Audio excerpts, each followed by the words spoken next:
Bonjour, je suis vraiment très heureux d'apporter aujourd'hui mon soutien au groupe Avenir Collectif.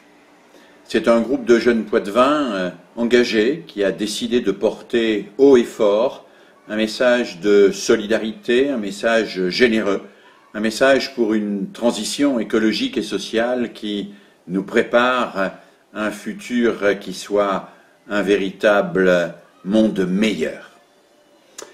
Alors, ce groupe a décidé de faire de l'éducation un de ses thèmes privilégiés et j'en suis évidemment extrêmement heureux.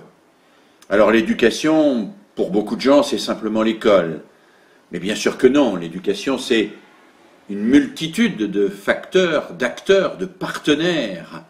L'éducation, c'est évidemment les parents, l'éducation, c'est évidemment la vie sociale de l'enfant, autour de la famille, avec ce qu'on appelle la famille élargie, mais l'éducation, elle transpire à travers l'organisation de la ville, elle transpire à travers les médias, elle transpire à travers les messages publicitaires que reçoivent tous les enfants. Alors l'éducation, c'est tout cela, et puis c'est aussi bien sûr l'école. L'école dans laquelle passent tous les enfants et qui a mission de leur transmettre à la fois des savoirs organisés, mais aussi un comportement critique, un comportement lucide sur le monde dans lequel ils devront vivre et s'engager demain. Et puis enfin, à côté de la famille, à côté de cette multitude d'instances, à côté de l'école, il y a quelque chose à quoi je crois beaucoup, que nous appelons les tiers-lieux éducatifs. Les tiers-lieux éducatifs, ce sont toutes ces associations, tous ces groupes où des enfants, des adolescents, des jeunes adultes se retrouvent, s'engagent, prennent des responsabilités.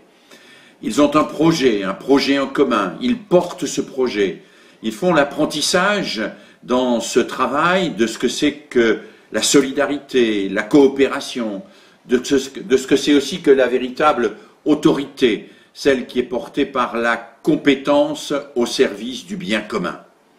Alors oui, pour qu'une éducation soit réussie, il faut offrir à ces enfants, à ces adolescents, à ces jeunes adultes, des tiers-lieux, des espaces où ils puissent faire l'expérience du collectif, faire l'expérience qu'une autorité n'est légitime que quand elle incarne, représente une responsabilité au service de tous, faire l'expérience que le plaisir que l'on peut trouver dans une activité n'est pas contradictoire avec le service que l'on peut rendre à un ensemble, à une collectivité.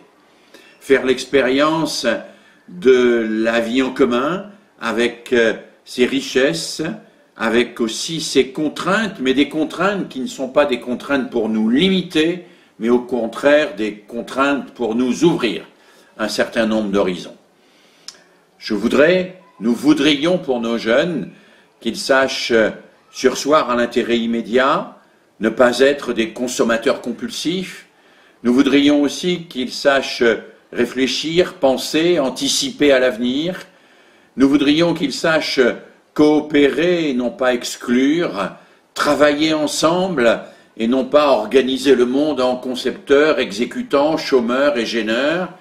Nous voudrions qu'ils puissent solidairement créer un avenir dans lequel ils aient leur place, nos enfants, nos petits-enfants aient leur place, un avenir qui ne soit pas un avenir de concurrence et de solidarité, mais de solidarité. Et pour cela, bien sûr, il nous faut une multitude de ces tiers-lieux, de ces lieux d'investissement, d'engagement collectif, où des animateurs, des formateurs viennent là accompagner les jeunes pour qu'ils émergent à la citoyenneté.